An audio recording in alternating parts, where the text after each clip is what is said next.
All right, good morning and good evening to some. I definitely have to go find a protein supplement for being vegan, and I got a couple of recommendations here of stores that are health food stores to go to.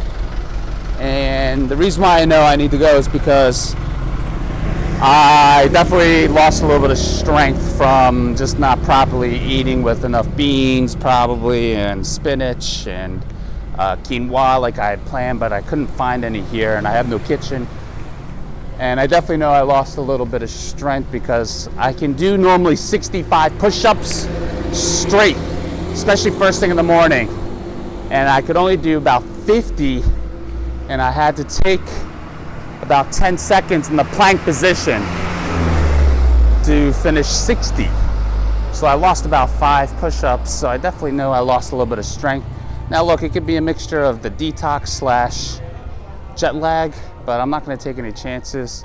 I'm gonna get a good pea protein or a vegan protein and have about 25 extra grams of protein per day. And I think that should probably do it. So I made it into this cafe. They're selling a bag of walnuts for like 9 American USD. It's pretty expensive. It's not even that.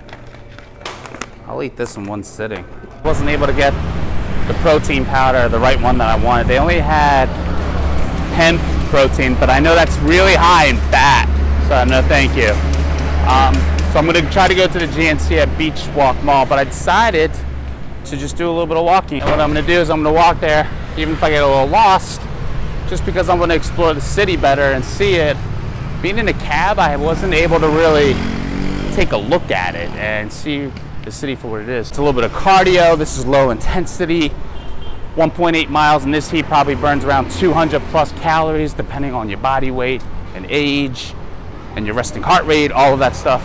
So get a little exercise in, despite losing strength, and I'm just gonna walk it off a little bit. Today I'm just going to be walking more than I was yesterday.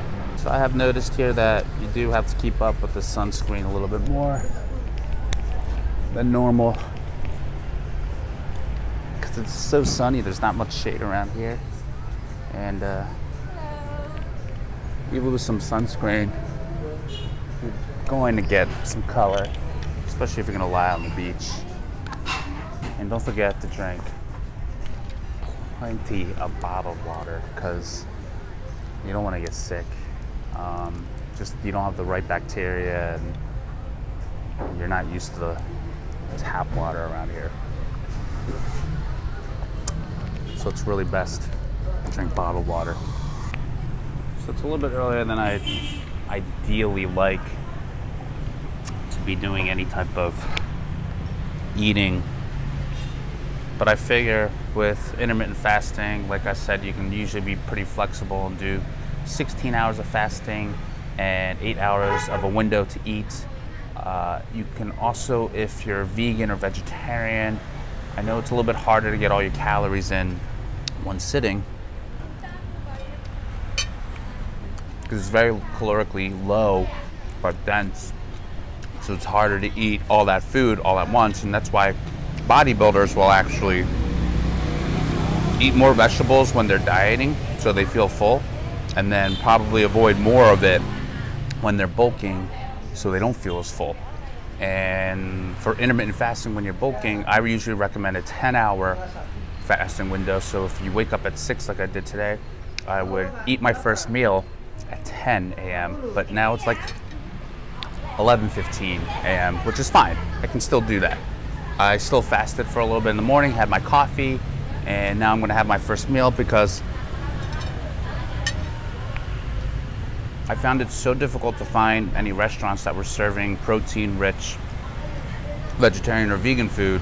I'm going vegan, but I found it so hard for them to, I found it so hard to find protein-rich foods like lentils and chickpeas with salad, and I had to stop here, do a little pit break before I find my pea protein and go to the beach. And I had to do this because I was so excited to see this, and now I'm enjoying.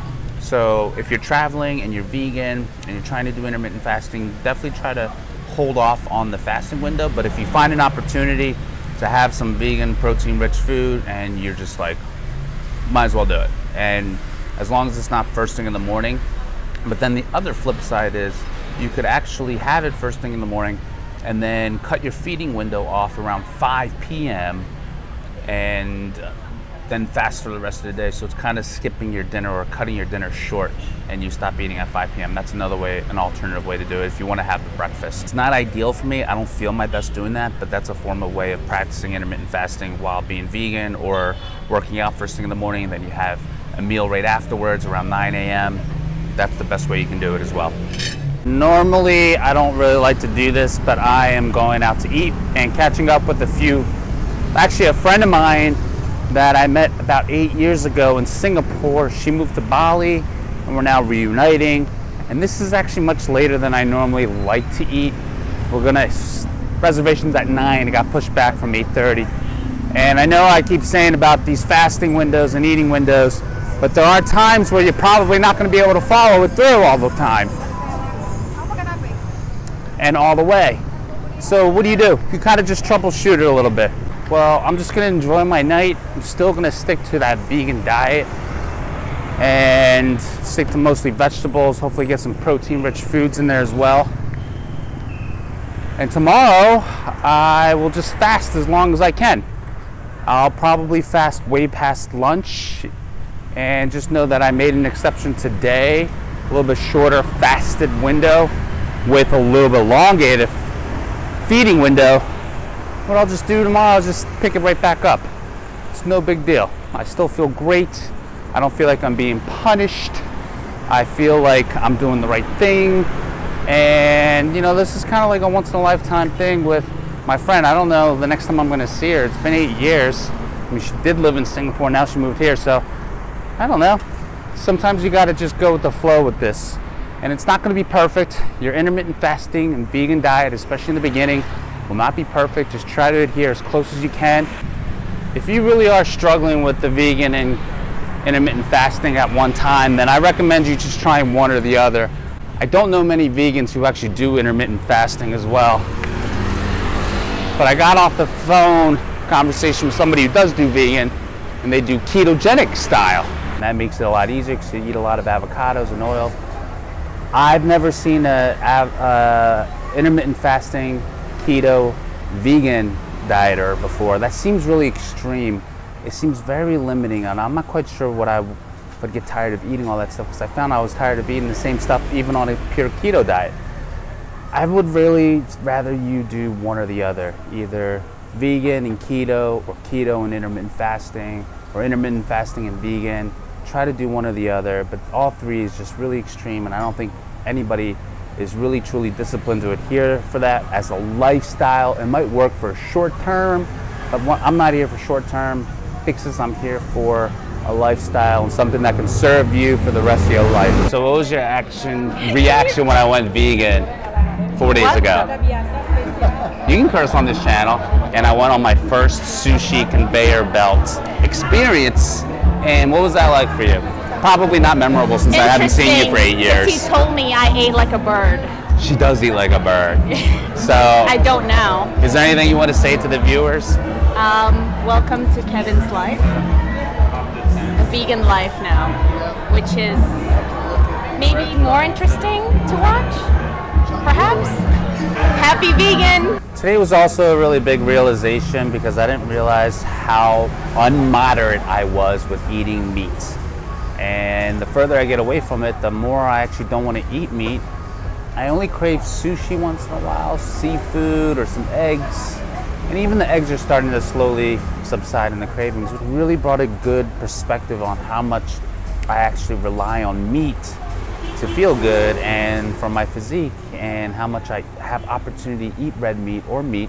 I always thought to myself, I was like, I only eat red meat once in a blue moon, maybe once a week. And then when I said I'm going vegan, I'm not going to eat meat, I realized how many opportunities showed up for red meat. And I actually would have taken more of those opportunities to eat red meat if I wasn't going vegan. And I realized, man, there's no moderation in this. There's no moderation in the meat eating that I thought I did. And as a culture, especially since I've had this mindset of not eating meat, I've seen it more and more in our culture. You know, these simple rices that you see, they have egg in it or slices of chicken, and we just eat meat and consume so much meat that I'm like, wow, okay, maybe if I go off the vegan diet, I'm gonna watch the amount of meat I eat. Maybe I'll just do a little bit more seafood, or I'll stick with like beans and lentils a little bit more often. That was just the realization I had. I'm really grateful for that because I saw it as an opportunity to share with you from doing this vegan diet in a short period of time. Please guys, subscribe to my YouTube channel. Just shows that you really like and see value in this content, and I'll be doing more of this. And you can take the free body design tool. It's a quiz that will guide you. The quiz is free to take, and it'll guide you to one of my body design programs to either bulk up or get shredded in home or in a gym. I'll see you guys soon.